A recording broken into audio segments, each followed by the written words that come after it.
Bayangkan kalau pemerintah mengatakan begini, saya meminta kepada seluruh khotib sholat Jumat.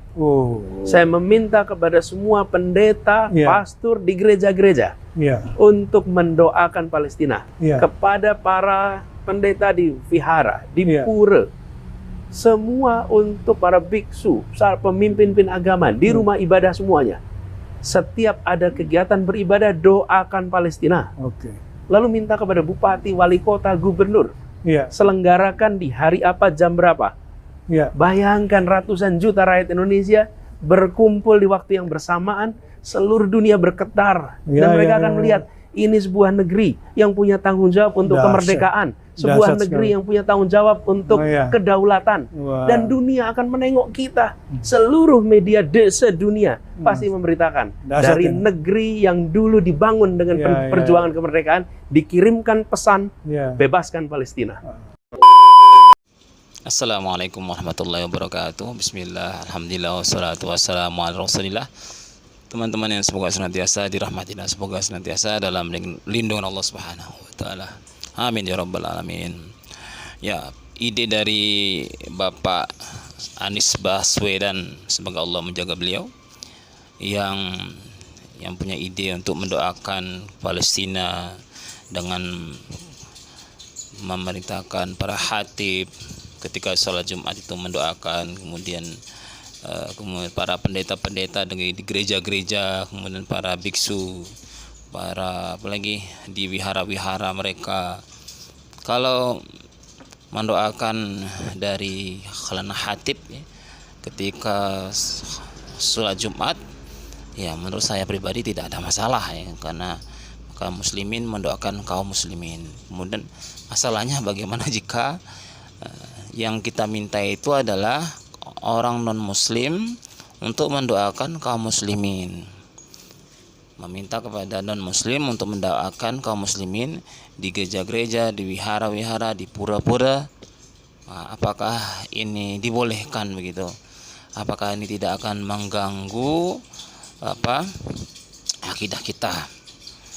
Saya yakin ide ini adalah ide yang didasari oleh toleransi secara universal kepada sebuah negeri atau golongan yang terjajah oleh Zionis Israel. Dan ini didasari dengan niat-niat yang sangat baik, ya, teman-teman. Saya yakin itu.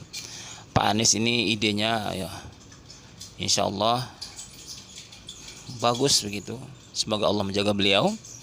Namun sekali lagi ini ada rasa janggal begitu ya, ketika meminta kaum non muslim untuk mendoakan muslimin di gereja-gereja mereka, di pura-pura mereka, di wihara-wihara mereka, atau di kelenteng-kelenteng mereka.